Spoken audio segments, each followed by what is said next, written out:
I think we're live. Hello everyone, this is Aditya Shankar Chattopadhyay on behalf of the team Voyages into the Past, Patit Prabaho. Today, we have with us Dr. Amit Dey. Dr. Amit Dey is a professor of history in Department of History, Calcutta University. Earlier, he was a reader of history in Kolkata University. He is a very familiar face in the academic circle relating to history. He did his PhD University of London. He is also postdoc in University and he is the author of 4 monographs. The Image of Prophet in Bengali Muslim Piety, 1850 to 1947, Sufism in India, the Islam and Islamic mysticism in medieval and modern India, and Islam in South Asia. Besides that, he is also edited as well as co-edited several books. Today, he will share his view on Sufism in India. So, without any further delay, I invite Professor Dey to share his view. Over to you.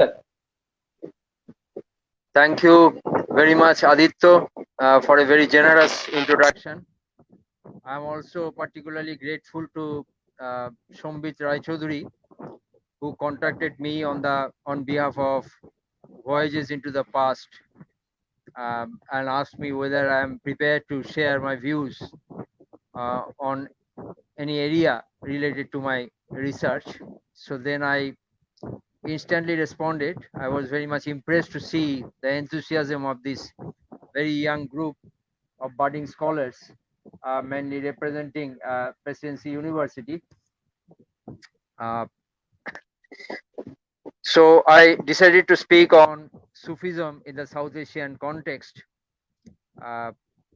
So I will take 50 minutes or 55 minutes to discuss on Sufism in the South Asian context. And if you have any query, you are most welcome to raise your queries, and hopefully we can have a very lively interaction after I finish my talk. Now, I think it is helpful if we start with a historiographical perspective so far as Sufism in the South Asian context is concerned. You have to understand that the pioneering role, so far as interest in Sufism is concerned, the pioneering role was not played by South Asian historians, subcontinental historians. Pioneering role had been played by the Atlantic West, scholars from the Atlantic West. Now, I'm putting emphasis on this term Atlantic West because later on I may have the opportunity to cite the works of some scholars who would not necessarily be representing Atlantic West, but transatlantic West. So we can, so far as historiographical intervention is concerned, relating to Sufism in the South Asian context, we can start with this, the interest of transatlantic West. That would be followed by the intervention of Indian historians. And Indian historians did not constitute any monolithic group. They represented a heterogeneous group that we shall have occasions to discuss. And then as a third phase, we shall see that there was a very direct transatlantic intervention so far as South Asian Sufism is concerned. Now, each phase is very significant that you have to understand for a proper understanding of Sufism, particularly with reference to the research carried out regarding Sufism in the South Asian context. Now, during the first half of the 20th century, you will find that the nationalist historians were interested in Sufism.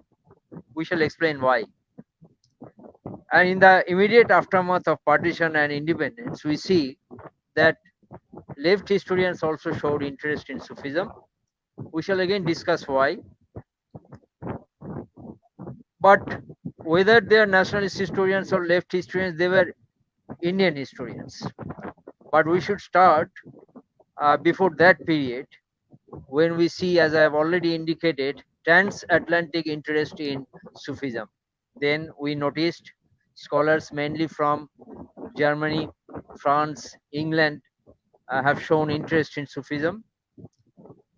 But you have to understand that in the late 19th century, those who showed interest in Sufism, mainly the Indologists or scholars, Orientalists from the transatlantic region, they were not necessarily interested in South Asian Sufism. That you have to keep at the back of your mind. They were mainly interested in Middle Eastern Sufism. Why? Because they believed that if you have to study Islam, if you have to study Sufism, then the ideal place, ideal geocultural region would be the Middle East, not South Asia. South Asia was for a long time considered as a periphery so far as Islamic studies are concerned, so far as mystical studies are concerned relating to Sufism. This is very much important. So, Reynold Nicholson, Arthur J. Arbery, or Thomas Arnold, they in the late 19th and early 20th century showed interest mainly in Middle Eastern Sufism, and occasionally they would refer to South Asia. South Asia was not the epicenter of research that was being carried out by transatlantic West. This is very much important. Now, what was the motivation? Why these people from transatlantic West should show interest in Sufism? Now, you have to understand that you have to approach Sufism in terms of a paradox. Sufism believe in one God. It's a monotheistic religion that you have to understand. We may not have the time to differentiate or compare Sufism with Bhakti movement. Shaguna Bhakti movement put emphasis on incarnation, put emphasis on certain aspects which cannot be shared by monotheists. So their Shaguna Bhakti movement is quite different from Sufism, but we do not offer any comparative perspective today because of the time constraint. So you will find that there's a paradox. What is the paradox? That the Sufism is based on monotheistic principles, but the symbols the Sufis are using, the symbols are carrying dual meanings. Though they are putting emphasis on one God, belief in one God, but the symbols associated with Sufism carried or would be carrying dual meanings. This is the interesting aspect. So the Orientalists were interested in one such symbol, that you can say the turban. The turban had dual purpose. One turban was used. Turban means so pagri, dastar bandi, or the tying of the turban. One turban was used by the Turkish army, Ottoman army. The transatlantic scholars were not interested in that turban because there was a time in the medieval period when the Turkish army created havoc on the European soil because they were very powerful. So the Orientalists were not interested in the Turkish military turban, but they were interested in another form of turban, that is the mystical turban used by the Sufis. Even today, you know, the Mevlevi Dervish, who would be the present version of the Rumiite dervishes, they dance anti-clockwise and they wear a sort of an long elongated turban. That is very significant. I am going to explain. So the Orientalists were interested in that mystical turban. Now, why they were so much interested in the turban? We have to address such queries because what was the motive force in the West? You know, a motive force to explore the uh, unexplored, so-called unexplored, at least from the Western perspective, unexplored Oriental world. There was a motive factor, that is the motivational force. What was that? That was based on a Latin term, that is terra australis incognita. Terra australis incognita, or unknown land of the East. Unknown land of the East had to be explored, had to be defined, had to be classified. And who had the right? Who had the legitimate right to define or classify or categorize the unknown land of the East? The Orientalist thought. Because you know, the Orientalist is a non-Oriental scholar, is a white scholar who thinks that it is his legitimate right to define and classify and also categorize the Oriental world, unexplored or least explored Orientalist world. So terra australis incognita, unknown land of the East, would be explored by the Orientalists. So they found that it would be an exciting academic journey if they approached the turban used by the mystics In this way, the Orientalists, the Atlantic Western scholars try to exoticize the Oriental world, mystify the Orientalist world. So it was a sort of excitement, a sort of academic adventurism on the part of um, Orientalists representing the transatlantic West that you have to understand. Now, later on, as E.H. Carr would say that a scholar is not an island, a historian is not an island, he is very much influenced by contemporary developments. We see that South Asian historians showed interest in Sufism. They had an entirely different perspective, different purpose. Their motive force was quite different from their transatlantic predecessors, that you have to understand, because the nationalist scholars, for example, those who were not activists, political activists, but they were more or less influenced by the nationalist movement, anti-colonial struggle launched on the South Asian soil against the mighty British.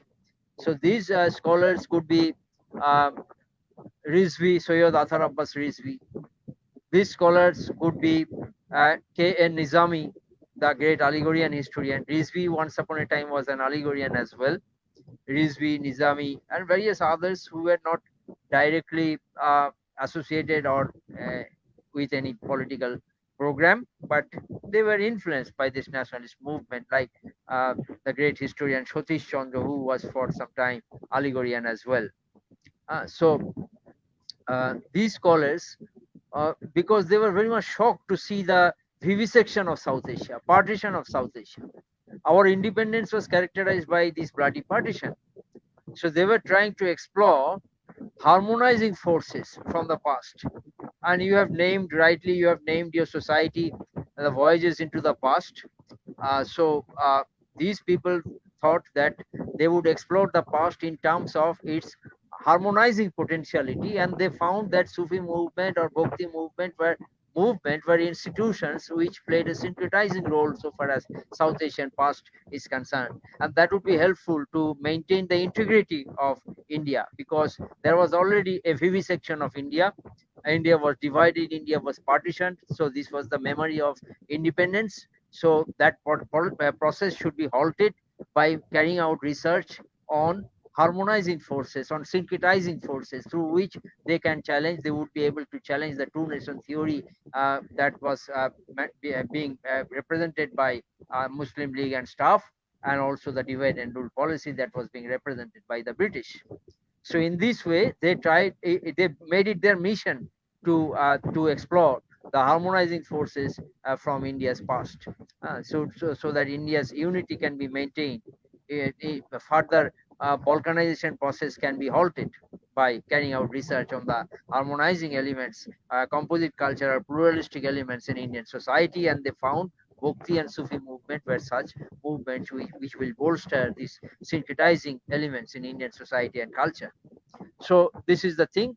And later on, the Marxists were also not fundamentally different from their nationalist predecessors. They thought that it is very important for the Marxist historians or leftist historians as well to maintain the integrity of South Asia, to challenge the separatism or the two nation theory of the Muslim League, and also to put emphasis on the harmonizing elements in Indian society. Communal harmony became one of their driving force, motivational force. So this is important. So you will find something in common between the nationalist historians and Marxist historians. They all try to mythologize India's past, stereotype Indian past. Why?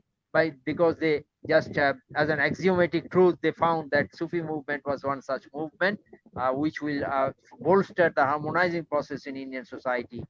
That is very much important. But in doing that, there's nothing wrong in doing that, because India definitely had challenges in the immediate aftermath of partition, in the immediate aftermath of independence.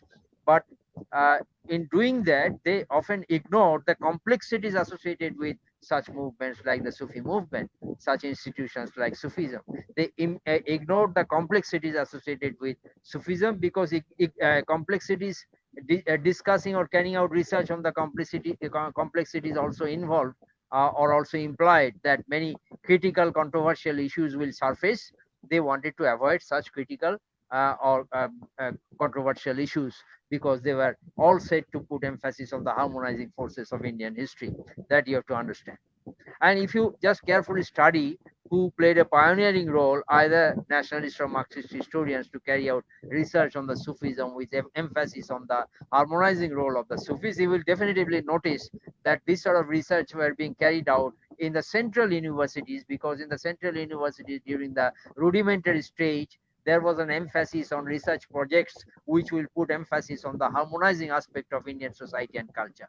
So if you can confirm that Indian society is based on the notion of pluralistic culture, composite culture, harmonizing nature of Indian culture, if it is emphasized in your research findings, then your research grant is likely to be renewed. Though this research grant in those days had been extremely meager, but that was very honorific to receive such grants from the central government. So you will find that up till the 1960s, that mainly the scholars from central universities played a pioneering role, played a very crucial role. So far as research on Sufism is concerned, and we notice certain changes from the 1970s. We have mentioned that earlier scholars were not very much interested in incorporating the complexities associated with Sufism. But in the 1970s, something happened in Indian history, internally as well as externally. Internally, the 5-year projects were moving from strength to strength. India was a more self-confident country, not very undecided about its future, as it happened in the aftermath of bloody partition, in the aftermath of independence. Now India is a mature country, a mature democracy, or at least moving towards that sort of a maturity contemplated by the predecessors.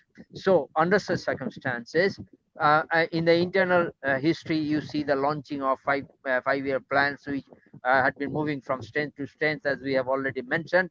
In the external case, you see India won several major battles against the neighboring countries and became a very self-confident nation, and was not unsure about its future or present. Under such circumstances, not only the politicians but also the academics felt that we can look back at our past, we can undertake a voyage into the past in a more critical manner, and we can, under such circumstances, incorporate complexities so far as study of Sufism or Bhakti movement is concerned. So in the 1970s, we noticed such change, and again, I would like to share with you that in the 1970s also we see that a focus is shifting, historiographical focus is shifting from from Atlantic West to transatlantic West. That is the new world. America is showing interest in Indian mysticism, in Indian Sufism and stuff. So that's why I can clearly mention Richard Eaton is one such personality who would be showing interest in Indian Sufism, and he is definitely not representing the Atlantic West. He is representing the transatlantic West. So, and he was not receiving fund from the Indian government. He was receiving fund from America. So he was working under no obsession or compulsion to put emphasis on the harmonizing forces of Indian history. So he could afford to be very critical, and he could afford to incorporate the complexities associated with the movement we call Sufi movement. So this is very much important. This we should keep at the back of our mind. And again, you will notice major shifts so far as research on Sufism is concerned. That is in the 80s. This time, again, you will notice transatlantic West is showing some interest in South Asian Sufism. But you have to understand that this transatlantic West is not exclusively represented by white American scholars. Sometimes previously Indian scholars who migrated to the West would be showing interest in such research, like Muzaffar Alam, who is an Indian and migrated to Chicago and carried out research on this aspect. And just follow the title of the department, follow the name of the department. It is not the history department where Muzaffar Alam is still working or Dipesh Chakraborty is still working. It is the Center of South Asian Languages and Civilizations. Department of South Asian Languages and Civilizations. So it is not a history department. The very name nomenclature of the department confirms that this is based on the collaboration of a multidisciplinary approach to South Asian history. You will find historians here, you will find theologians here, you will find anthropologists here, you will find literary personalities here, all working on South Asia. So development of South Asian languages and civilizations, not necessarily history department. So there's a multidisciplinary collaborative approach to South Asian studies. This is very crucial. So I'm saying all this because you will understand the various shifts so far as historiography on South Asian Sufism is concerned, and why these people are, again, particularly transatlantic West, is so much interested in South Asian Sufism, because by showing their interest in South Asian Sufism, they demonstrated that South Asia is not the periphery so far as research on Islam or Sufism is concerned. South Asia in its own right is the epicenter of research on Islam, is the epicenter of research on Sufism or mysticism, Islamic mysticism. There are similar approaches masterminded by Chicago. Like you will find scholars like Clifford Geertz, who picked up not Middle East. He is an anthropologist, as I've already indicated, that it's a multidisciplinary approach to South Asian Sufism or Asian Sufism. Clifford Geertz is carrying out research not on the Middle East but on Indonesia. So areas, geocultural regions which are being picked up, they are geographically distanced from the Middle Eastern region or Central Asian region. So that is what is to say is that these regions were not the birthplace of Sufism, but Sufism at one point of time flourished in these regions, and while flourishing in these regions like Indonesia or South Asia, Sufism incorporated many local elements. That is very much crucial for a proper understanding of Sufism. And what happened, today, Sufism has disappeared in the place of its origin, like Middle East or Central Asia or even Northern Africa. But Sufism is flourishing in the so-called peripheral region like Indonesia or South Asia. This is one important dimension which you can understand, because you will understand certain developments even in the 21st century world if you remain careful, familiarized with certain such shifts which took place in the research on Sufism. So this is very much important. I wanted to share that with you. And with such shifts, we notice another thing, that the nationalist and Marxist historians put emphasis on the syncretizing elements of Sufism, harmonizing elements of Sufism, and in doing that, they tried to stereotype the institution called Sufism. But later scholars, as have already indicated, why they were no longer interested in that sort of a study, stereotype study. Mythologization of the past was not their goal. They wanted to study the past. They wanted to undertake a voyage into the past with all its complexities. So that was their challenge, and that was their adventurism, academic adventurism. And they came to a conclusion that syncretism was definitively there in Sufism. Syncretism was definitively there in the Bhakti movement, but at one point of time, Sufi movement was also characterized by not exclusively or unalloyed syncretism, but it was also influenced by competitive spirituality, just like any other religious movement. Competitive spirituality. So this is very much important, these sort of terms, and these sort of scholars also um, included the transatlantic West, and as I've indicated, not only historians, those who have studied literature, South Asian literature, like Tony Stewart, like Tony Stewart's guru, Edward C. Dimmock. They all just studied Sanskrit or Bengali or other languages in South Asia.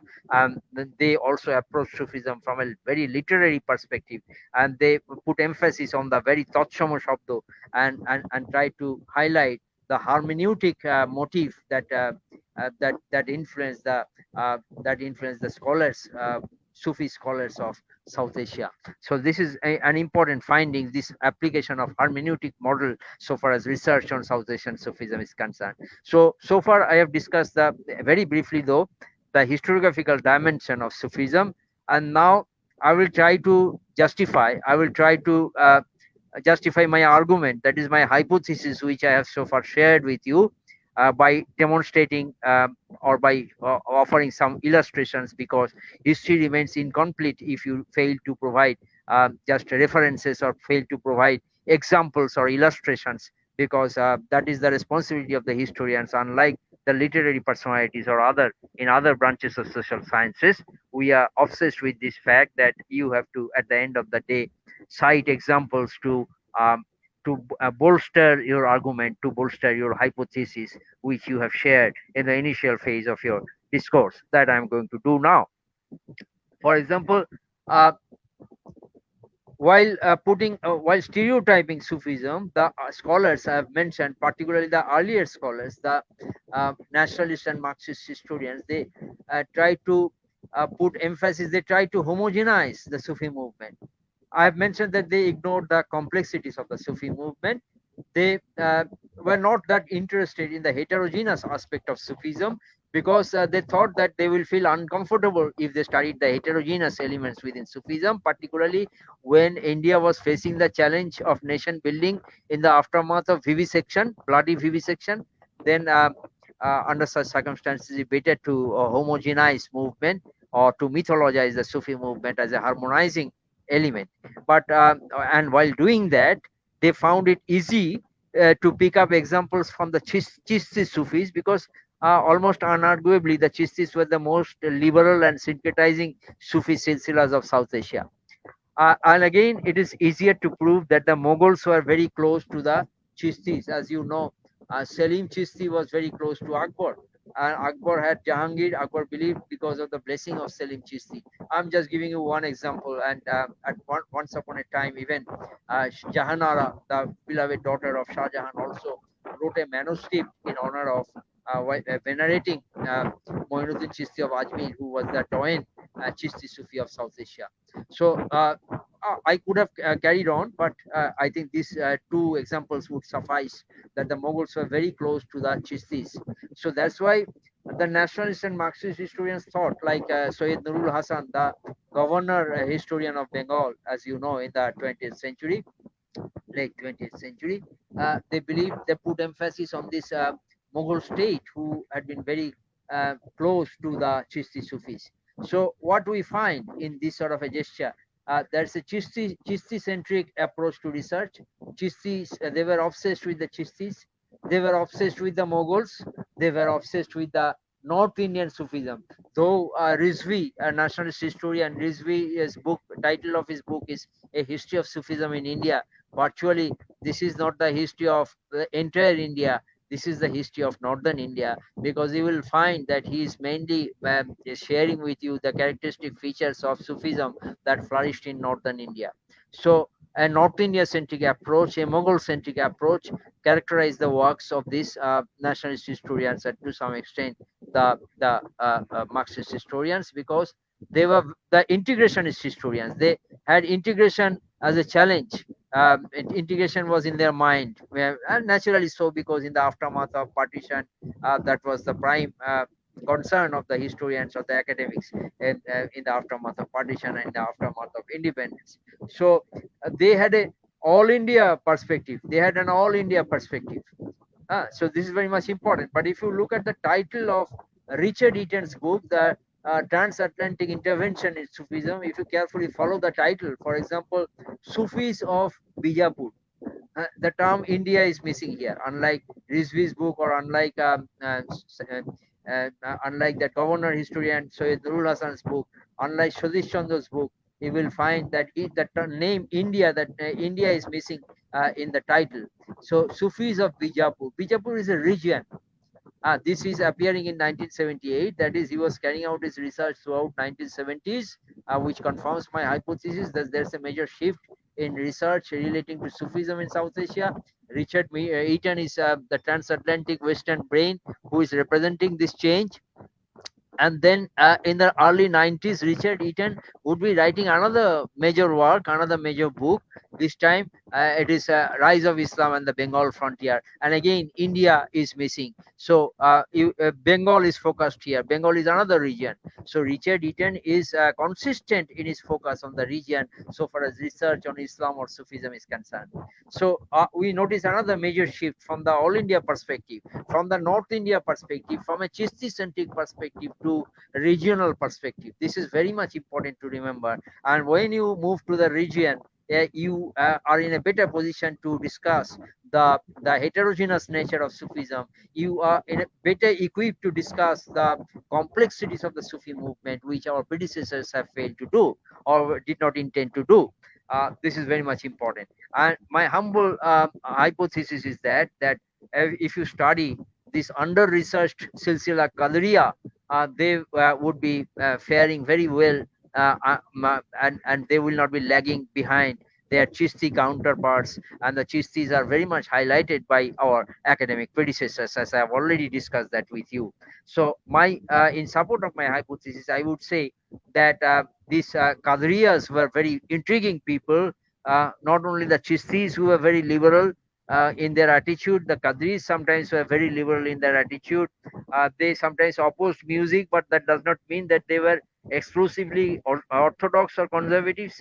Chistis were in favor of music. I will have occasions to discuss this aspect of music very soon. What is the implication of this proclivity towards or inclination towards music, that will be explained by me very soon. So the Kadris showed interest in Vedas and Upanishads. So they were very intriguing people. Just because they were opposed to music, you cannot just jump to this conclusion that they were very orthodox Sufis and not worthy to be studied. This is my hypothesis. They are under researched. There should be more research coming up on the Qadri Sufis for a proper understanding of Sufism in the South Asian context with all its complexities. That is my submission. And you cannot forget that Akbar is credited with the implementation of Sulle Kul, that is the peace with all, but Akbar was not the originator of Sulle. Akbar did not just introduce Sulle Kul. You have to understand that he just borrowed that from the Qadri Sufis, that is peace with all religious beliefs and practices, that was being experimented by the Qadris. Akbar, in a more efficient and rigorous manner, translated that theology into practice. That is true, but he was not the inventor of Sulle Kul, that you have to recognize. And this Qadri has played a very crucial role in that respect. And they studied Vedas and Upanishads that confirm their liberal bent of mind, inclusive bent of mind. And that's why what is the job of a scholar? Actually, it is our job to just join the dots. And if you carry on joining the dots, you will find that the Qadris were interested in Vedas and Upanishads centuries before the birth of Darashuko, the ill-fated Mughal prince. But this Mughal prince translated 58 Upanishads. There are 108 Upanishads, as you know, but Darashuko translated only 58 Upanishads, major Upanishads. Actually, Darashuko was inspired by the Qadris because his initial Murshid or initial guru was a Qadri Sufi. So these linkages are very important. Darashuko was motivated by the Qadris. So Darashuko was not working independently. You have to understand personalities like Darashuko in terms of their entanglements with various forces, like what was the Chistis or what were the Qadris were doing during his time. And you can explore under such circumstances that why Darashuko was motivated to translate the Upanishad from Sanskrit into Persian. He learned Sanskrit and was well versed in Persian, as you know. So that version is known as Sirri Akbar, the Great Mystery. And again, I started by saying that how the Oriental scholar tried to exoticize the Oriental world. And here you will find this Darashuko, who had a Sufic bent of mind, was also trying to explore the mystery, just like a Sufi traveler or salik. A spiritual traveler in Sufism is called a salik. So he was a salik who was an eternal traveler and was trying to explore the mystery associated with Sufism. That is the goal of a Sufi, to explore the mystery, to divulge the mystical truth, or at least to move towards that mystical truth. That is the prime motivation behind the journey of a Salik. So this ambulatory Salik undertakes such a journey. Darashuko was no exception. So it is quite natural that he would be titling his title of his work or translation of the Upanishad would be Sirri Akbar, the Great Mystery, as if he was all set to explore, to divulge the great mystery, the great mystical truth. That is very much important. Now, often the nationalist and the Marxist historians have denounced the Naqshbandi Sufis. They did not consider the Naqshbandis as someone or a silsila worthy to be studied, because there was a Naqshbandi reaction against the Akbarite rule, and Akbar is the favorite of the nationalist and Marxist historians, just like Samrat Ashoka, Emperor Ashoka is the favorite of many historians, who was very liberal, very tolerant, and anticipated a very pluralistic India and such. So Akbar was something like that, an ideal ruler like Ashoka, who represent the medieval period. If Ashoka represented the ancient period, Akbar represented the medieval period. So those who try to justify the harmonizing nature of Indian culture, pluralistic nature of Indian culture, they put emphasis on Ashoka or Akbar the Great. So uh, Akbar had a very uneasy relationship with the Naqshbandis, and that prompted many uh, left or nationalist historians to denounce the Naqshbandis as orthodox Sufi silsilahs. But this sort of a denunciation of the Naqshbandis is a very facile step. This is very one-sided decision on the part of some historians. I just suggested that Sufism or each and every silsila should be studied with all its complexities. It's a multi-layered, heterogeneous movement. You cannot just denounce one silsila as orthodox and can just celebrate another silsila as liberal. The story is not just black and white. There are gray areas which, as students of history, you should be responsible to explore. So the Naqshbandis are denounced on this ground that they represented a reaction against Akbar's liberal policy, so they can be denounced as an orthodox sect. And again, they further bolstered their argument regarding the denunciation of the Naqshbandis by saying that the Naqshbandis were opposed to music, unlike the Chistis. So their opposition to to music confirmed their orthodox position in the history of Sufism. So in this way, it became easier for the nationalist and Marxist historians to denounce the Naqshbandis so far as research on Sufism is concerned. But my humble submission today is that you cannot just stereotype the Naqshbandis. It's a very complex study so far as Sufism in the South Asian context is concerned. Just in support of my hypothesis, I would say that they did not always denounce music. They did not always discard music. Their attitude towards music is situational. You have to understand that their attitude towards music is situational. On one occasion, they denounced music should not prompt you to jump to the conclusion that the Naqshbandis were orthodox, that look, that they have denounced music. This is not an eternal decision, exhaustive decision on the part of the Naqshbandis. They can behave in an entirely different manner when they are functioning in a different geocultural region. This is the adaptability of the Sufis. This is the improvising nature of the Sufis that you have to keep at the back of your mind when you are trying to analyze the Sufi movement, either in the South Asian context or beyond. For example, uh, we had been discussing with Sombit and also Aditya, their teacher is Dr. Soumen Mukherjee, a former student, brilliant student of mine in Calcutta University. Soumen carried out his research in Heidelberg in Germany. So a long time ago, I had the opportunity in 2006. I had the opportunity to carry out some postdoctoral research in Heidelberg, in Germany, and I had some German students. Once in the evening, they came and they said that the Naqshbandis in Germany are organizing a sama, that is Sufi musical concert, and whether I was interested to listen to that sama. I said, of course, I will be going there. So I went there and I found that the Naqshbandis definitively organized a Sufi musical concert. So how can you say that under all circumstances the Naqshbandis would denounce Sama or Sufi musical concert? That is not the case. In the European situation, they can behave in a very different way. In the American situation, they can behave in a very different way. I later on asked them that why in the subcontinent you denounce music, but why you are celebrating music in the European context, in the Western context. Answer was very interesting, very improvising answer, very clever answer, full of wisdom. They said that if you do that is if you denounce music in the Western situation, the young generation will not be attracted to your movement. So this was their adjustment. And you may ask me this question, whether this adjustment was in conformity with the theological position taken by the Naqshbandis. Definitely it was in conformity with the theological position taken by the Naqshbandis. So I visited that summer musical concert in Heidelberg, Germany, and I noticed in that evening that their musical concert is fundamentally different from the musical concert that would be sponsored by the Chisti Sufis of South Asia. You can recollect Damadam Maskalandar, Alida, Paila Number, etc. etc. These sort of things will never be uttered by by the Naqshbandis. This is the privilege of the Chistis. This characterizes the Chisti Sama. The Chistis extrapolate, they imagine. The imaginaire Muslim would be at work when you attend a Chisti Sama in the subcontinent. But when you attend a Naqshbandi Sama beyond South Asia, because they are very uncomfortable in hosting Sama in the South Asian context, as I have already indicated.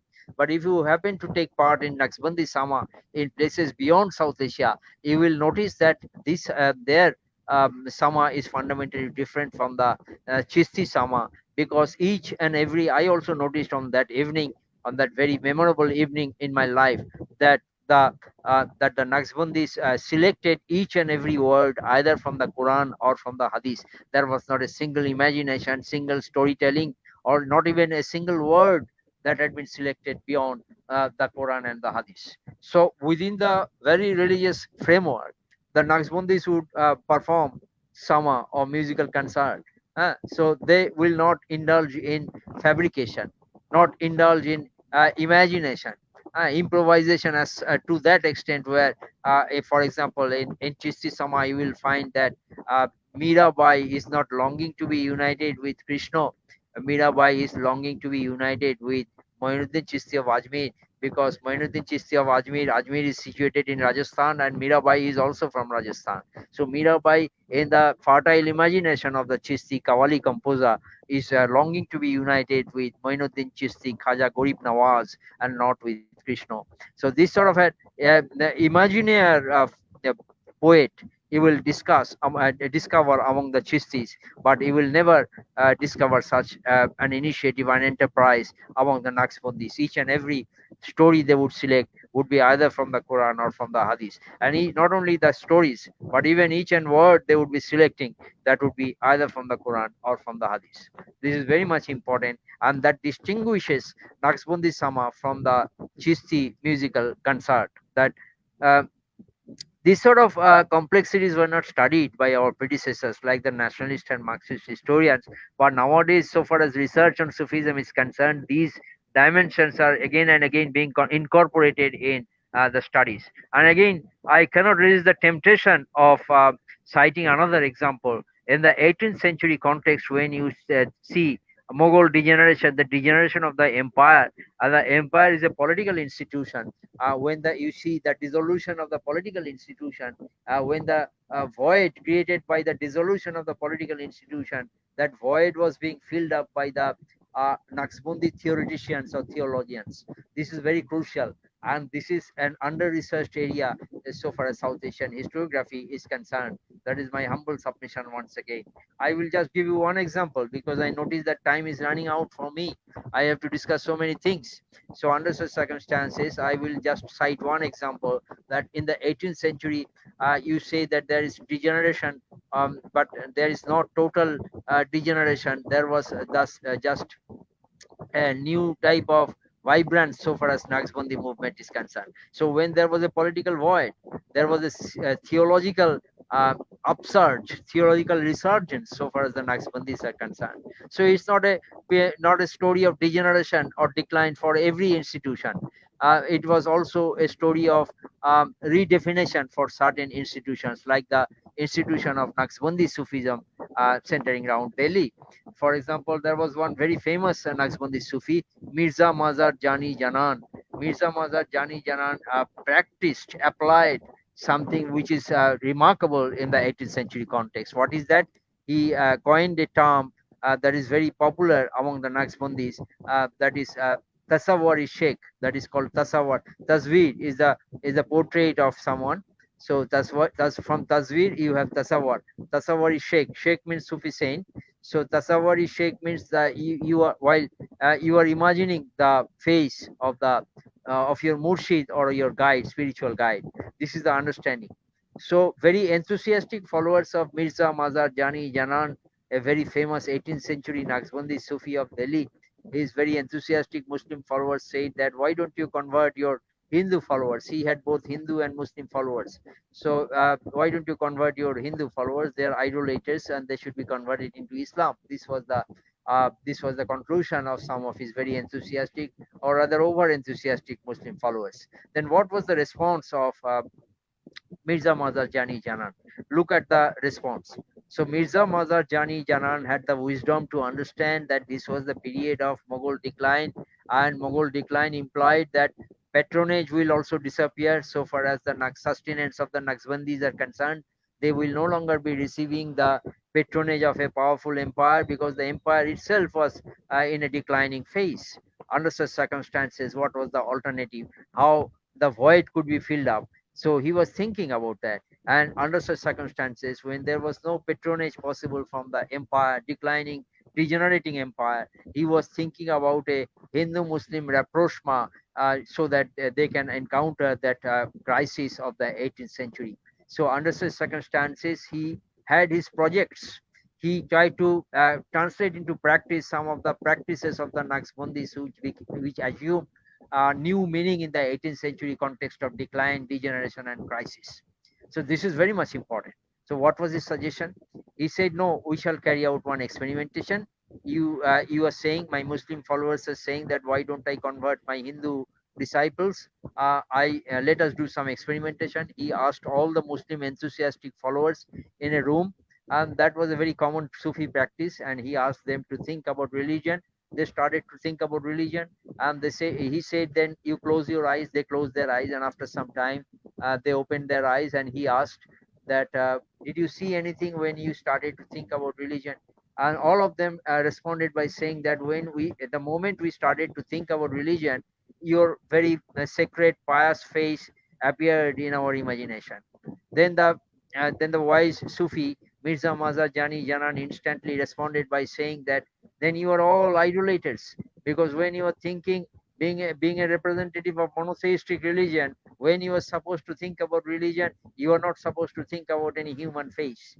So then you are all idolaters. So if I do not convert you fast, then how can I afford to convert my Hindu followers? So there is no necessity. It's not necessary to convert my Hindu followers. Let them what they are. They can just be a part of our movement.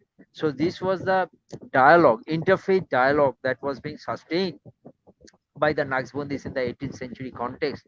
This is an under-researched area.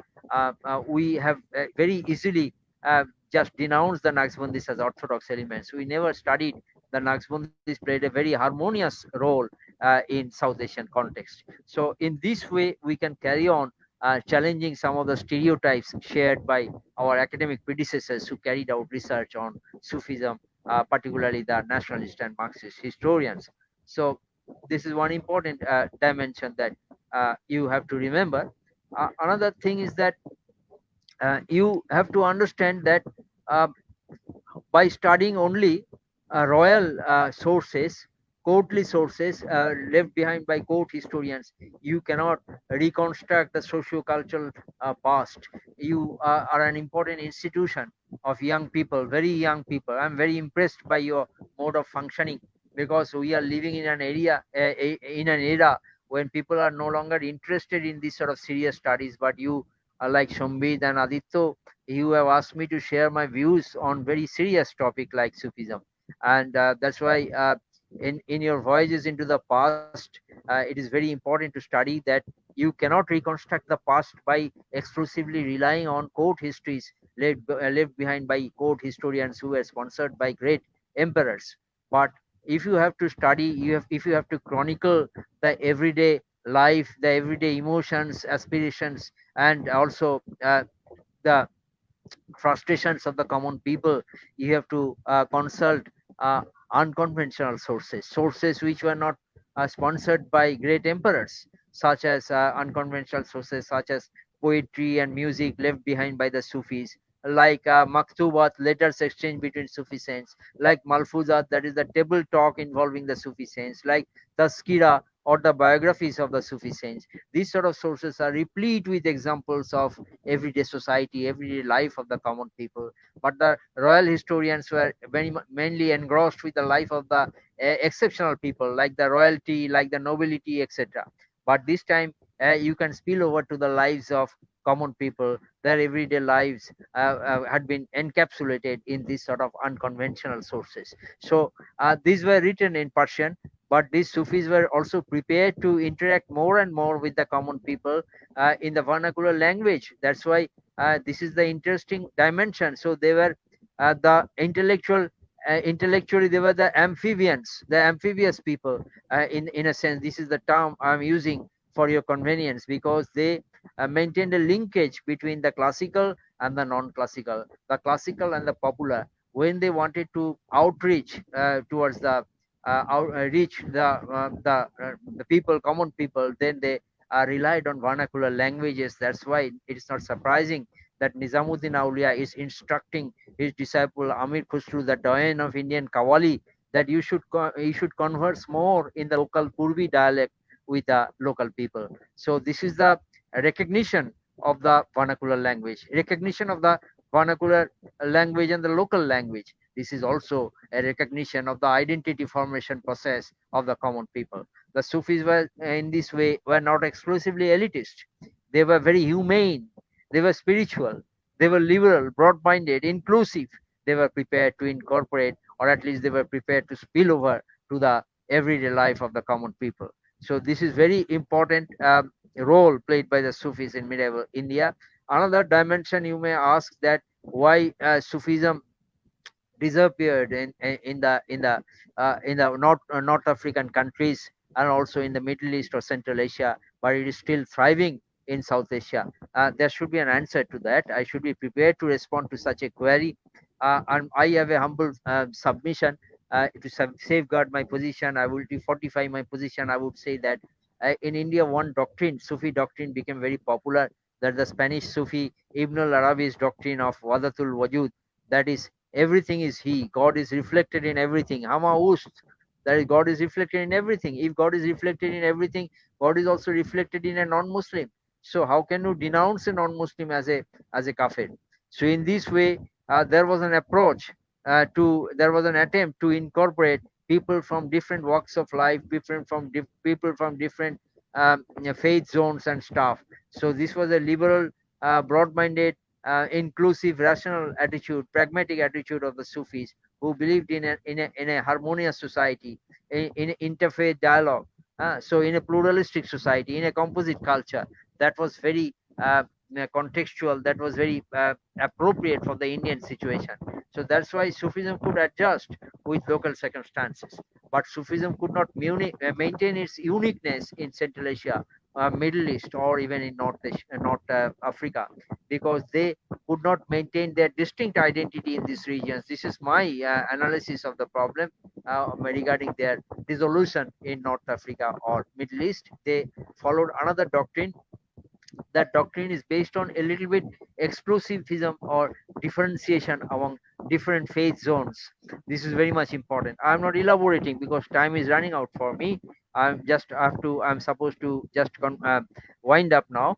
So just I'm giving you example, during the interactions I may have the opportunity to refer to this. So in Northern Africa and Middle East or Central Asia, we notice that the Sufis projected a doctrine that was not inclusive, that was exclusive. So they failed to maintain a separate, distinct identity as compared to hegemonic orthodoxy. They became dissolved in hegemonic orthodoxy. They could not maintain a separate identity as compared with the representatives of hegemonic orthodoxy in West Asia or Northern Africa. But that did not happen with the Sufis in South Asia. They were able to maintain a distinct, separate identity as compared to hegemonic orthodoxy in this part of the world. That's why Sufism is still flourishing. That is very important to remember. I will just wind up um, by highlighting certain aspects, because uh,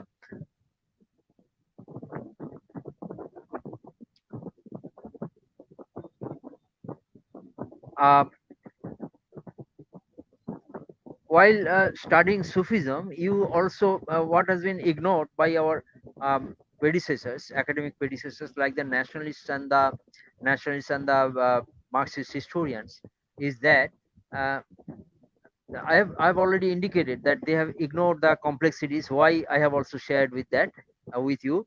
Now, but you should not emulate them, your predecessors. You may be enriched by their works, but you have to move forward so far as your understanding of Sufism or similar movements are concerned, uh, you have to study these sort of mystical movements in terms of a subtle tension between the provincial or regional symbols of religion and the universal symbols of religion.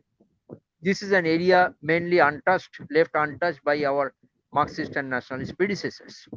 I will give you just one example because of the time constraint. For example, Murshid or the Guru is a local symbol. Someone who is a Guru in Chittagong will not be a Guru in Central Asia or West Asia. You can understand that. He is a local peer, provincial peer.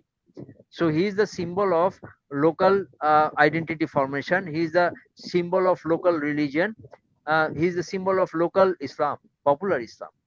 But there are universal symbols also within Islam, like the Quran, like the Hadith, like Allah, like Khalifa, and so on. So there is a subtle tension going on between the universal symbols of Islam and the local symbols of Islam. Why I'm saying that you need to understand this subtle tension in terms of the changes within society, economy, and polity, because unless you do this exercise, you are not able to understand the nuances of the identity formation process of the local community. That is very much important. So, for example, if you have to study the identity formation process of the Bengali speaking Muslims, you will not be able to do that. Why Bengali speaking Muslims oppose the Pakistani regime who were also Muslims? You understand that only when you understand their attitude towards the local symbol of religion. In that will enable you to understand the nuances of identity formation within the local community, and that will make clear before you how they were different from the Pakistani Muslims. The Bengali speaking Muslims were different from Pakistani Muslims. This is very much important. That's why scholars are using terms like Islams or Muslims, S with one S, because um, South Asian Islam is not similar to West Asian Islam. It's different. It has different characteristic features. So this is the task of a social scientist, uh, that you have to understand. For example, uh, you have to understand that in the poetry of Jami or Rumi, Prophet Muhammad in the folk poems of the Arab world or the Persianate world appears as the camel driver, because these are the desert regions. Desert regions. So environment also plays a very significant role when you study Sufism. But in Bengal, you don't have desert. In Bengal, you don't have desert. It's a river in Bengal. So their camel driver prophet in the imagination of the Sufis is replaced by Sujan Kandari or the boatman prophet. So I will just before winding up, I will just highlight this aspect, and we'll just conclude very quickly. I will just show you. Just you have to tell me. I will show you some Persian scripts. It's my handwriting. I will show you certain things which will make things a little bit interesting for you. But you just tell me whether you can see, because I'm not using the PowerPoint. But if you can see, you tell me that you can see, and it will be easier. I have divided the couplets into four categories: A, B, C, and D. Just let me know whether you can see. I'm just uh, focusing my mobile on that scripture. Can you see? Can you see, Aditya or Shombit? I think you can see. Okay, so A, B, C, D. These are some of the uh, couplets from the Persian texts that I have mentioned earlier. These are very important. Symbol is very important. Perhaps you could see. Um, so here, I just before winding up, there was a question put before Nizamuddin Aulia, the most illustrious Chishti Sufi saint of South Asia, that what should be the position of women in Sufi society. Nizamuddin Aulia allegorically responded. I will keep you thinking why the Sufis would be thinking allegorically. They indirectly responded to certain important questions which they faced in society, in contemporary society. they would not provide direct responses, direct answers, indirectly responded to certain queries. You have to think why. So I will keep you thinking. This is a very thinking topic. Then Nizamuddin responded by saying that what should be the position of women in society. He responded by saying that when a lioness, I'm avoiding the Persian quotation because of the time constraint. Uh, when a lioness emerges from the forest, no one raises any question about her sex, because the primary concern of that human being at that moment is his personal safety or security. And that is true. When you face a lion or a lioness near the forest, then you don't carry out any research whether that is a male or a female, because actually in the lion society, the lions are parasitical. The principal predator is a lioness, so lioness is often more dangerous than the lion. So Nizamuddin Aulia is conveying a message to the larger society by putting emphasis on this term lioness, that is, women can possess spiritual knowledge under such circumstances. Women can be elevated in the spiritual hierarchy just like any male murshid or male guru. So this was the indication. This was the liberal attitude cherished by certain Sufis towards towards women in society. You can understand the implication of such things. Uh, I will just wind up by saying what are our concluding remarks today. We have seen that because village situation is very important. Bengali Islam cannot be imagined. I have mentioned boatman prophet Sujon Kandari.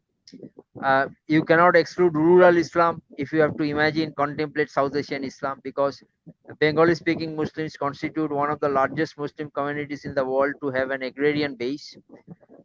Indonesian Muslims constitute one of the largest Muslims in the world, Muslim communities in the world to have an agrarian base. So our first conclusion is that Islam is not necessarily an urban religion. It can flourish with all its vitality even in a rural setting. Number two, conclusion number two, heterogeneous and complex nature of the Sufi movement in South Asia should be taken into consideration, that we have all through discussed. Number three, a multidisciplinary approach involving the historians, anthropologists, and sociologists would be useful in such research, that we have again and again emphasized, reiterated. Gender discourse in India did not start in the 19th century, that we have indicated, that even as far as early as Nizamuddin Aulia, as early as the time of Nizamuddin Aulia, we see this discourse on gender in Indian society. Generalizations such as Sufis were afraid of being overwhelmed by Hindu mysticism should be avoided. And last but not the least, Qadriya Silsila still await special attention in the context of India's cultural pluralism. Now, you have listened to me with patience for more than an hour. I am grateful to all of you. I thank all of you. I once again thank Shombit and Aditya for organizing this and giving me the opportunity to speak. And now, if you have any query, I'll be delighted to respond to your query. Thank you so much. Thank you.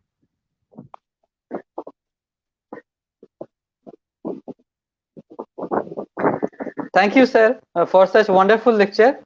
And I'm sure those who have attended the session throughout have benefited from this session. There is some question in the comment box from the audiences. I shall go one by one. The first question is from Shukdev Sohal. He asks, how far has the centrality of Sufism in Iran influenced the shifting of project on Sufism in USA? Well, I get your first question. Thank you very much for the question. That is actually not within the ambit of our study. I mainly wanted to focus on South and Sufism, but since it's an important question, I will respond to your query. Very important, definitively. You will find that there was an immigration of Iranians to the states. They actually this is very important in the sense that why did they migrate to the United States? Sometimes they were persecuted in their homeland, that is in Iran. And I personally met some Iranians who also migrated to India, being persecuted by the representatives of hegemonic orthodoxy. Now, uh, it is very interesting that they articulated the nature of their persecution in Sufic language, because the Sufis always had this perception of being persecuted because they were not the mainstream religion. They had always had to encounter hegemonic orthodoxy, or at least the representatives of hegemonic orthodoxy, and they were persecuted by hegemonic orthodoxy. So those who had to leave Iran, their homeland, for a shelter either in the USA or in India or elsewhere, they try to interpret their nature of persecution, magnitude of persecution in Sufic language, in Sufic terms. This is very common. So in this way, they definitely played a very crucial role in the migration of Sufi ideas to states and other countries. That is very much important. I am thankful to you for raising this question. That's why you will find that under such circumstances, Rumi was reinvented under such circumstances. Rumi became one of the most popular poets. Rumi is an early medieval personality, but he is one of the most popular, of course, translated Rumi, translated into English. Translated Rumi is one of the most popular poets in America. How? The immigrants from the Islamic countries, particularly from Iran, after being persecuted, they found that in an articulate manner they can encounter or respond to the criticism projected by hegemonic orthodoxy through Sufic language. So through Sufic body language, like the anti-clockwise dance of the Mevlevi Darwish, so popularized by Jalaluddin Rumi in his Masnavi. So in this way, Masnavi was credited to be the first top book, most popular book of poetry in the United States. Of course, the translated version.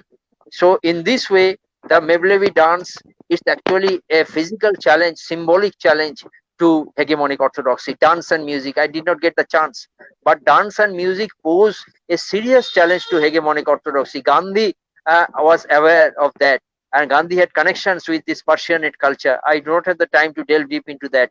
Gandhi opted for Persian language in school, and this Persianate culture bolstered Gandhi's attitude towards a hostile attitude towards hegemonic orthodoxy. So when Gandhi was encountering the Muslim League or Hindu Mahasabha, he put emphasis on music, if not on dance entirely. But Rabindranath Tagore or Nazrul Islam, when they challenged hegemonic orthodoxy, they put emphasis on music and dance, as you know. I will not elaborate, but this symbolic challenge to hegemonic orthodoxy through dance and music is very important. And the migrant Iranian population to the states facilitated this sustenance of this tradition, Sufi mystical tradition, by their presence in the states, in the New World. That I admit. Thank you so much. Any other query? The second question from Rakesh Dey. The question is, what are the differences and similarities between Sufism and Bhaktism? This is a long question. There will be a thorough lecture, a 1 hour or 2 hours lecture on this. Recently, I spoke for nearly 3 hours on this in the Ramakrishna Mission Institute of Culture. Actually, Bhakti movement started early in the Indian society, and later on there was interaction between Bhakti and Sufi movement, because in the Sufi Jamaat Khanas, in the Sufi Khankas, that is the Sufi lodges or hospices, we find that there's a convergence of Bhakti and Sufi saints. There's a convergence of yogis and Sufis.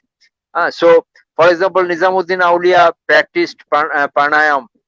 So I'm just giving one example. And Bulle Shah of Punjab followed certain yogic and Bhakti traditions. So there was definitely interaction, and one thing is common between Bhakti and Sufi movement is that both challenged hegemonic orthodoxy, and both Sufi and Bhakti movement had a close relationship with mercantile activities and urbanization. So these are important entanglements. Both Bhakti and Sufi movement had connections with urbanization, with mercantile activities, and both were opposed to hegemonic state, hegemonic polity, and hegemonic orthodoxy. So, in very briefly, I have responded to your question. Elaboration would imply a 3 hours lecture, but I'm not going into that. But you have to at the same time remember that sometimes Bhakti movement can be fundamentally different from Sufi movement. Both are mystical movements, but remember that many Bhakti saints put emphasis on Shaguna Bhakti, that, and they put emphasis on the notion of incarnation. Incarnation is not acceptable within Sufism. Incarnation concept is not even acceptable within Nirguna Bhakti as projected by Kabir, Guru Nanak, etc. But in Shaguna Bhakti of Chaitanya, Mirabai, and staff and Tulsidas, you will find Shaguna Bhakti where the concept of incarnation is acceptable. So there is a difference regarding that. And regarding Bhakti, it is very interesting. In Bhakti movement, a devotee is absolutely at the mercy of the Supreme Being. Absolutely at the mercy of the Supreme Being. Why? Because even if you are a devout bhakto, whether you will achieve salvation or not depends on the will of God. Entirely depends on the prasad or will of God. That's why you will see that Krishna is mentioning the gopis by name while playing the flute, mentioning the gopis by name. If he omitted the name of any particular gopi, that gopi will not achieve salvation. So the name of the gopi had to be chanted by Krishna, who represented God, if the gopi had to gopini had to achieve salvation. But in Sufism, individual initiative, individual endeavor is very much important. That's why I differentiate the devotee within Sufism and devotee within the Bhakti movement as an activist devotee. That is, the activist devotee represents Sufism, and the uh, fortunate or selected devotee in case of Bhakti movement. That's why unless you are selected by God, you will not achieve salvation. But in Sufism, it is clearly mentioned by Mansur Hallaj and many others I have mentioned today, that if you think or chant the name of God, that is echoed in the heart of God as well. So there is an automatic conditional reflex action on the part of God if you express your devotion entirely to God. So an activist devotee is important in Sufism, but a fortunate devotee is predominant in the notion of bhakti.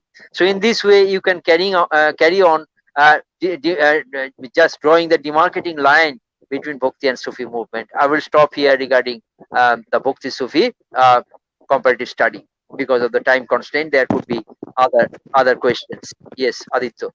Is there any question? The third question from Piali Sarkar. She asks, how far is Sufism an close ally of Islam? We see saints like Khaja Nizamuddin, Abdul Qadir Jilani, Rumi, Shams, Tabriz, and Ghazali never called themselves as Sufis. As presumed it were the people who labeled them as such, while we also see these saints designated themselves as simple Muslims. Very good question, Piali Sarkar, for your query. Actually, um, many Orthodox Muslims today will not consider Sufism as an integral part of Islam. That is true. I'm giving only one example. Just maybe 2 or 3 years back, in the month of February, I even remember that date of that infamous day, 4th February. As far as I remember, it's 4th February, first week of February.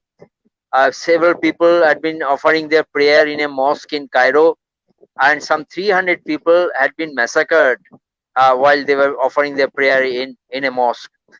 Now, those who were massacred were Muslims, and those who slaughtered them were Muslims as well.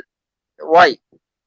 Because these 300 people, they included children, they included women and aged people.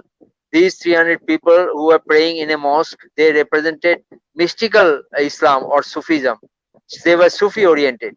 So this was not acceptable to a group of Orthodox Muslims. So they sent the killers to kill them, to massacre them. So you can understand the relationship between Orthodox Islam and Sufism. Many people will carefully maintain distance from Sufism, and that's why I've indicated that in West Asia, Sufism has disappeared. In Northern Africa, Sufism has disappeared, but in India, South Asia, Sufism is flourishing somehow. So that is the case, and it is true that you have to understand there are two perspectives: how you imagine yourself, how you introduce yourself is one thing, but after several centuries of our death, if we are famous, if we are remembered at all, we are imagined in a different way by the posterity.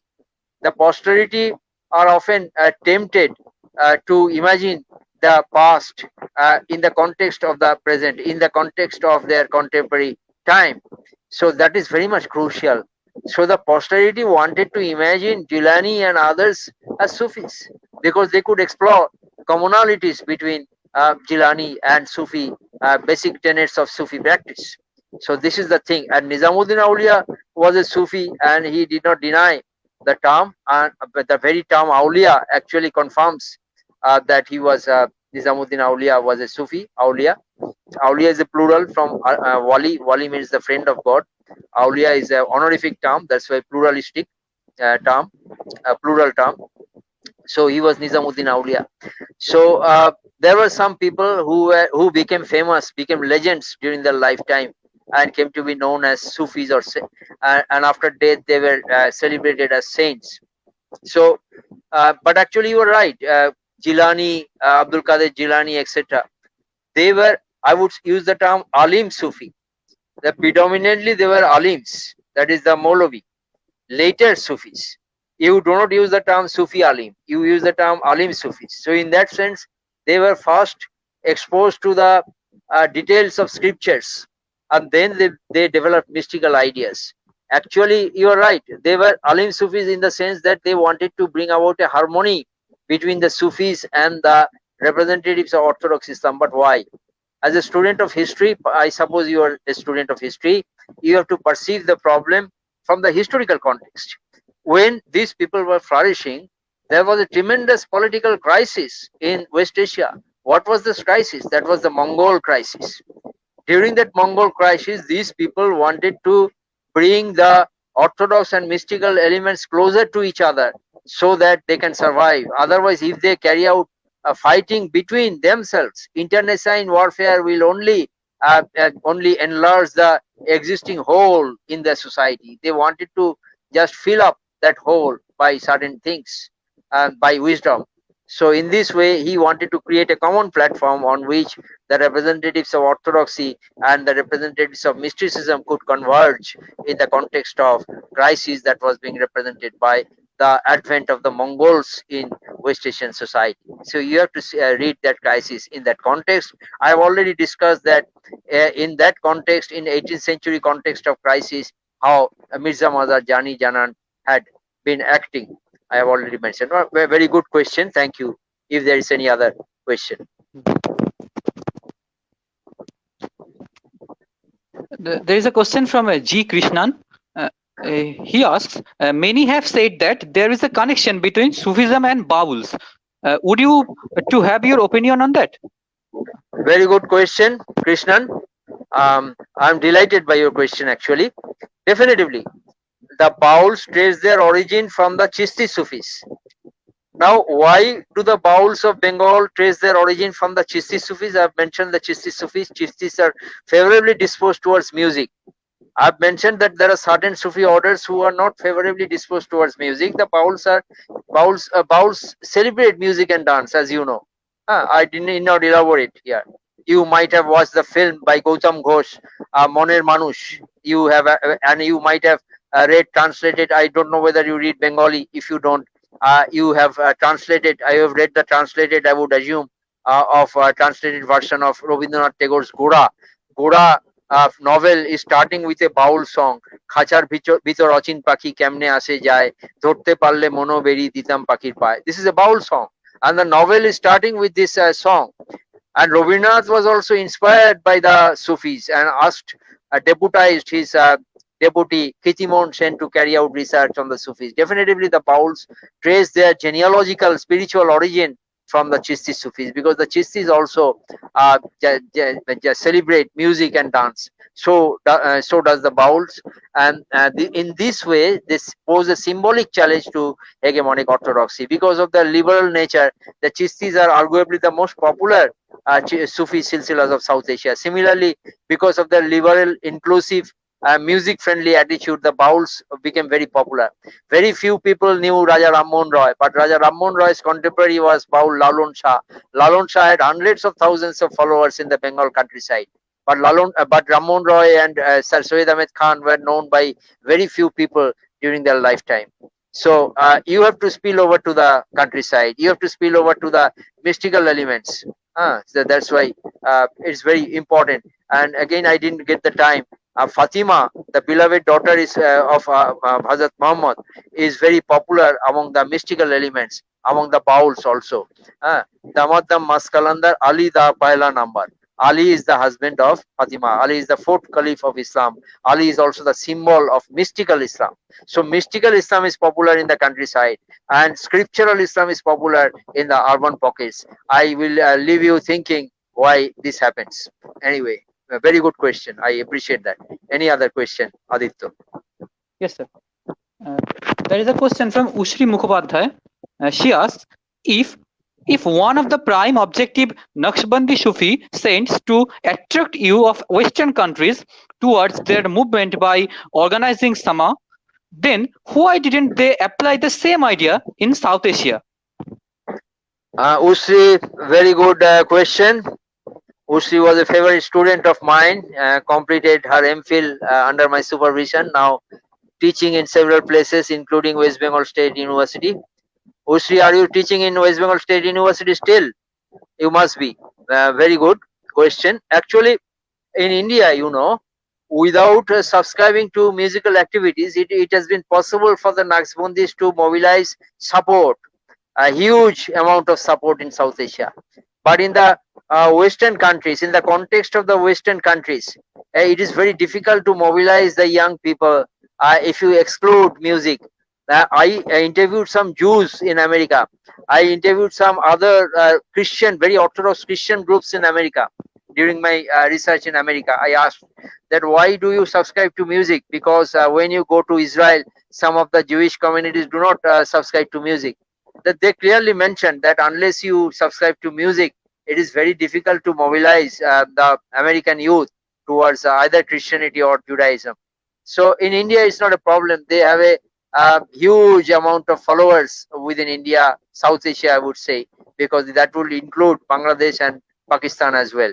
So that is the reason. It is not a challenging job to mobilize support in the South Asian context. So that's why music is not compulsory here. But that's a very important mechanism in the Western scenario. Thank you, Sri, for your very good question. Any other question, please, Aditya? Yes, sir. Sir, I move to the last question. There is a question from Shishir Chatterjee. He asks, সুফি নিয়ে বাংলাদেশে এবং বাংলায় লেখা কি কাজ হয়েছে বা কি বই আছে? ভারতে কিভাবে প্রথম সুফির আগমন ঘটে এবং সুফির কি কি প্রভাব দেখা যায় যা আজও আমরা পাই? আমি বাংলায় বলছি, যেহেতু তোমার প্রশ্নটা বাংলায় ছিল। বাংলায় হয়েছে কাজ, বাংলায় কাজ হয়েছে, আরো কাজ হওয়ার অবকাশ আছে। যতটা হওয়ার দরকার ছিল ততটা হয়নি। আব্দুল করিমের বঙ্গে সুফি প্রভাব বইটা ভালো। এছাড়া তুমি যদি এনামুল হক রচনা সমগ্র দেখো, এনামুল হক রচনা সমগ্রে মৌলিক কাজ আছে সুফিজমের ওপর। এছাড়া সুকুমার সেনের যদি কাজ দেখো, ইসলামী বাংলা সাহিত্য আনন্দ পাবলিশার্স থেকে বেরিয়েছে সুকুমার সেনের, সেটা খুব ভালো কাজ। হ্যাঁ, ইসলামের ওপর ভালো কাজ। ওসমান গনির যদি কাজ দেখো, সুফিদের ওপর বই আছে ওসমান গনির, ভালো কাজ। মোবারক করিম জওহরের কাজ আছে বাংলায় লেখা সুফিদের ওপর। আনন্দ ভট্টাচার্যের কাজ আছে। আমার একটা দুটো আর্টিকেল আছে, এবার একটা বই বেরোতে যাচ্ছে, সেখানে বাংলায় বেশ কিছু কাজ পাওয়া যাবে। টাইটেলটা বইয়ের ভাবিনি, প্রেসে গেছে বইটা। জয়েন্টলি আমি লিখেছি প্রফেসর রঞ্জিত সেনের সঙ্গে, সেখানে বাংলায় সুফিজমের উপর বেশ কয়েকটা আর্টিকেল পাবে। আরো কিছু কাজ আছে ছড়িয়ে ছিটিয়ে, আরো অনেক কাজ হতে পারতো। ইনডাইরেক্টলি কিছু কাজের কথা বলি যেটা বাংলায় সুফিজম সম্বন্ধে আমাদের সমৃদ্ধ করতে পারে। শক্তিনাথ ঝাড় বাউলদের ওপর এই প্রশ্নটা কৃষ্ণান করেছিল।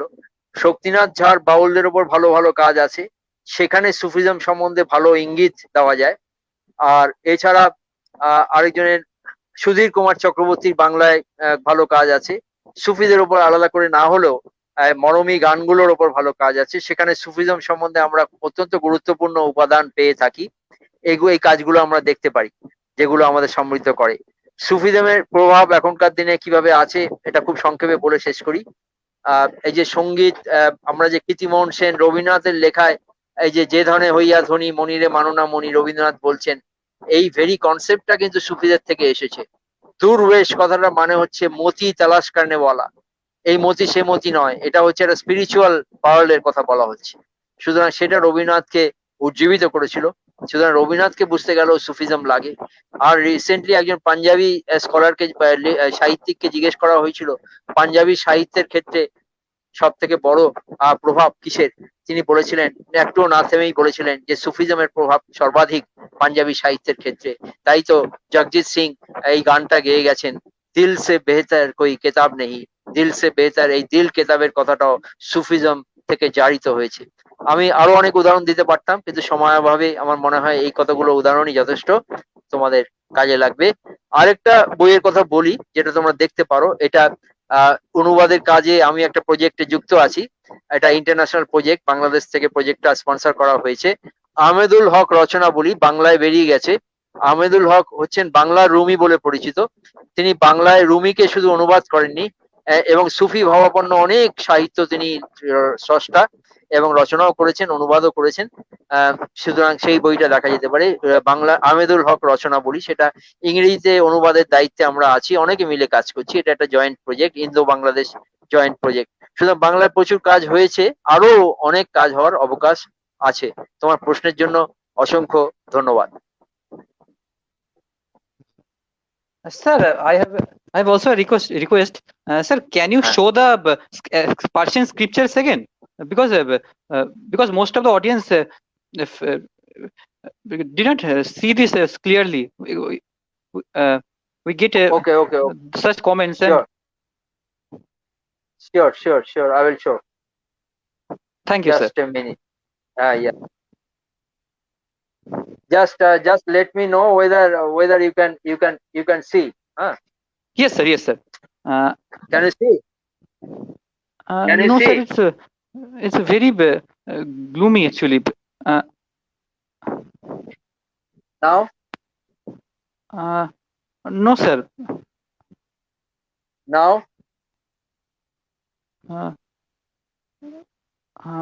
Is it better? Yes, sir. Now, yes, sir. Quite. You can see this one, no? This one you can see? This one? No, sir. I'm putting my finger. I'm indicating with my finger. Can you see? No, sir. It's not visible. Now? Yes, sir. So there are A, B, C, D. These are four, at least 3 couplets in Persian. I didn't yes, get the opportunity to elaborate, but I have only just discussed this by Nizamuddin Aulia, where there was the gender dimension. This scripture was there. This is the direct utterance of Nizamuddin Aulia, where he is speaking in favor of the role of women in spiritual activities. Yes, sir. Okay, sir. I actually Thank you, sir. I do not have the skill to do PowerPoint presentation via online. When I present physically, then I do rely on PowerPoint presentation, but I lack the skill to do it online. That's why I could not show you. Sorry for that. No, sir. No problem, sir. Thank you, sir, for showing. Thank you. So, thank you, sir, for the wonderful lecture and also answering the question that had come from the audiences. So, thank you, sir. And in the next lecture, we will have with us Professor Tirthankar Rai on 4th October. He will deliver a lecture on epidemics in Indian history. So we will meet you all again on 4th October. And thank you. Thank you, sir, for such lecture once Thank again. you. Very good evening, Shambhit and Aditya and all the listeners. I wish you all the best with your academic pursuits. Thank you very much. Bye and take Thank you, care. sir. Thank you, sir. Yes.